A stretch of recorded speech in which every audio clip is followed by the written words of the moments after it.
तो सभी को मेरा नमस्कार। और आज की कथा बहुत ही सुंदर होने वाली है। तो सूर्य नारायण को कैसे प्रसन्न करना है ना। तो रविवार यानी कि संडे स्पेशल हमारी सूर्य नारायण जी की, जो सभी को प्रकाश देने वाले देवता हमारे, उनके बारे में आज हम यहाँ पे कुछ कथा और उनके बारे में कुछ कहानी, सभी तरह की जानकारी आज हम इस वीडियो में बताएंगे। और सूर्य नारायण को प्रसन्न करने से, रविवार के दिन उनकी पूजा करने से बहुत ही चमत्कारिक फायदे। तो वीडियो के अंत तक बने रहिए आप। तो चलो कथा स्टार्ट करते हैं।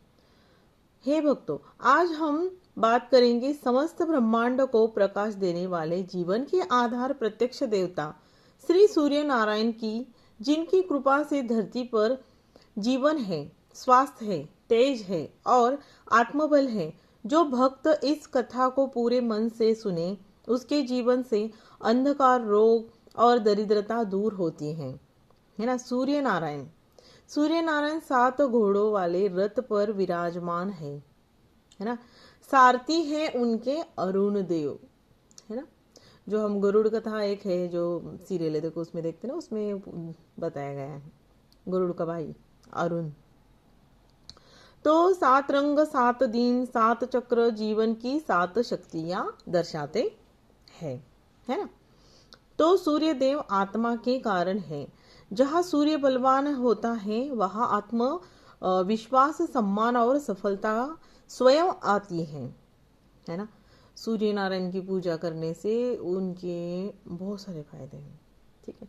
सबकी अपनी अपनी मान्यता है, सब अलग अलग देवताओं को पूजते हैं, है ना।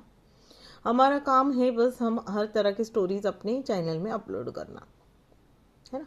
तो बहुत समय पहले की बात है, ऋषि कश्यप और माता अदिति के पुत्र के रूप में सूर्य नारायण ने अवतार लिया। माता संज्ञा सूर्य देव के तेज को सहन न कर सकी, तो उन्होंने अपनी छाया को छोड़ दिया। इसी छाया से जन्मे शनिदेव।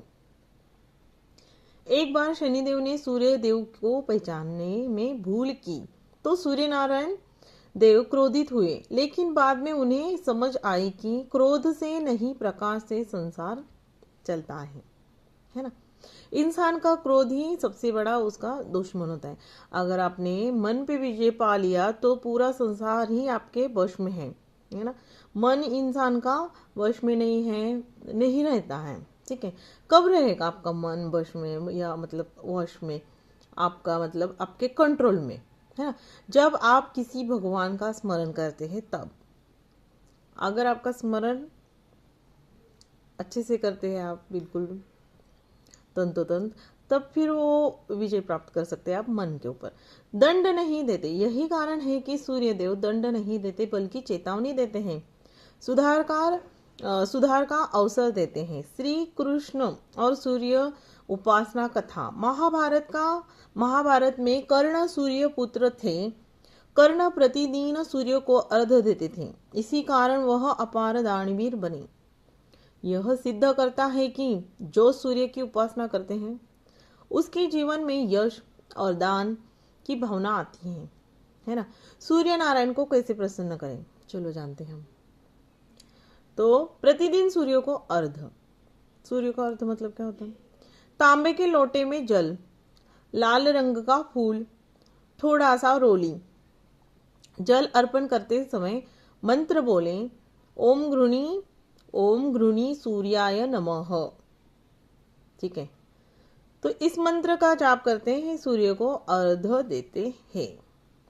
रविवार व्रत। रविवार को नमक कम करें, लाल वस्त्र पहने, गेहूं, गुड़, तांबा दान करें। देखो मैं एक बात बताती हूँ आपको, मेरी पर्सनल एक्सपीरियंस, ठीक है।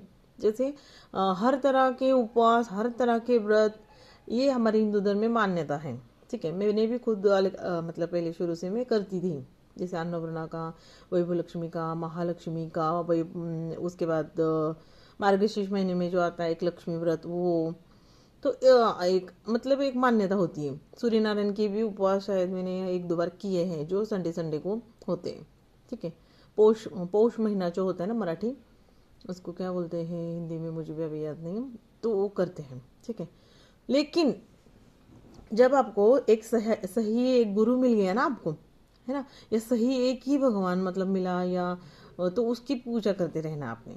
मतलब आपको एक अच्छे भगवान या एक लग रहा है कि भाई मैं इस भगवान को ही ज़्यादा मानती हूँ, तो एक ही भगवान को अपन नाम स्मरण करना। ये नहीं कि आपने आज सूर्य देव नारायण को उपासना की या उपवास किया या स्मरण किया और कल कोई और भगवान। मतलब डेली डेली एक एक भगवान, मतलब सबको हाथ जोड़ना है लेकिन मानना एक ही भगवान को है ना। इससे क्या होता है, मोक्ष मिलता है, मन हमारा जो है वो कंट्रोल में रहता है, वश में रहता है। जब हमें कोई दुख होगा, संकट होगा, तो आप कौन से भगवान को आवाज़ लगाएंगे? हर तरह के भगवान के व्रत किए तो सभी भगवान को लाएंगे, तो भगवान भी कंफ्यूज हो जाएंगे। सही बात है ना। तो मेरा थोड़ा सा मैंने इसमें अपना ओपिनियन डाल दिया। इसलिए अगर आप सूर्य नारायण की पूजा करो तो सिर्फ सूर्य नारायण का ही नाम स्मरण करना है और सूर्य नारायण का ही उपवास करना है, या जो भी उनकी किस तरह से रहती है पूजा, उसी तरह से आपने पूजा करनी है। सब भगवान का अलग अलग होता है। जैसे कृष्ण भगवान को आपको पूजा करनी है, सिर्फ राधा राधा का भी जप करने से आपको कृष्ण भगवान का आशीर्वाद मिलेगा, है ना। अगर आप हनुमान जी की पूजा करते हैं तो आपको श्री राम जी का भी आशीर्वाद मिलेगा। तो हर भगवान की अलग अलग कथा है, अलग अलग स्टोरी है। अगर आपको उस तरह की भी स्टोरी सुननी है तो आप ज़रूर मेरे को बताना, मैं उस तरह की स्टोरी ज़रूर लेके आऊँगी। तो सूर्य मंत्र जाप रोज 11 या 108 बार। ओम आदित्याय नमः, ओम आदित्याय नमः, आदित्य हृदय स्तोत्र, है ना। सम्मान करे पिता, गुरु, सरकार, नियम। सूर्यदेव अनुशासन के देवता हैं। और शनिदेव की भी कथा हमने शेयर की है। शनिदेव किसके देवता हैं? कर्म के हिसाब से वो न्याय दिलाते हैं, न्याय देते हैं।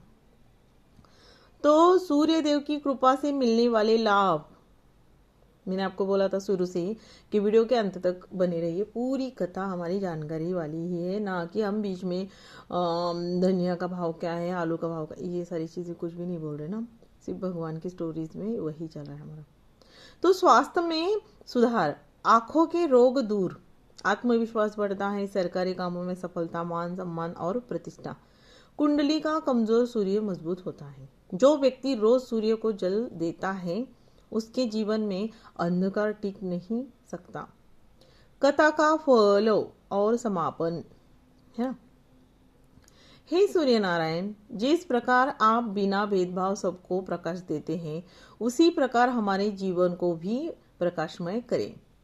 जो भक्त इस कथा को सुन रहा है, रविवार को सुने और कमेंट में जय सूर्य नारायण लिखे, उसके जीवन में सकारात्मक परिवर्तन आवश्यक आता है ना। तो मैंने लिख के रखा होता है स्टोरीज और वो बस पढ़ती हूँ। तो मुझे बहुत मेहनत करनी पड़ती है, स्टोरीज लिखना है, फिर उसको एक सही तरीके से यहाँ पे प्रेजेंट करना है, ठीक है। क्योंकि अभी जैसे स्कूल कॉलेज में हम लोग कोई चीज़ मतलब रटते हैं बार बार तो याद रहता है। स्टोरीज तो हमारी काफ़ी 10-10 मिनट की होती है, 8 मिनट की, 5 मिनट की, इतना तो याद नहीं होता, इसलिए पढ़ के सुनाना पड़ता है। चलो कोई बात नहीं। तो चैनल पे नए हैं तो सब्सक्राइब करना, लाइक करना, और स्टोरी अगर ज़्यादा अच्छी लगी है तो दूसरे किसी और को ये स्टोरी ज़रूर शेयर करना। तो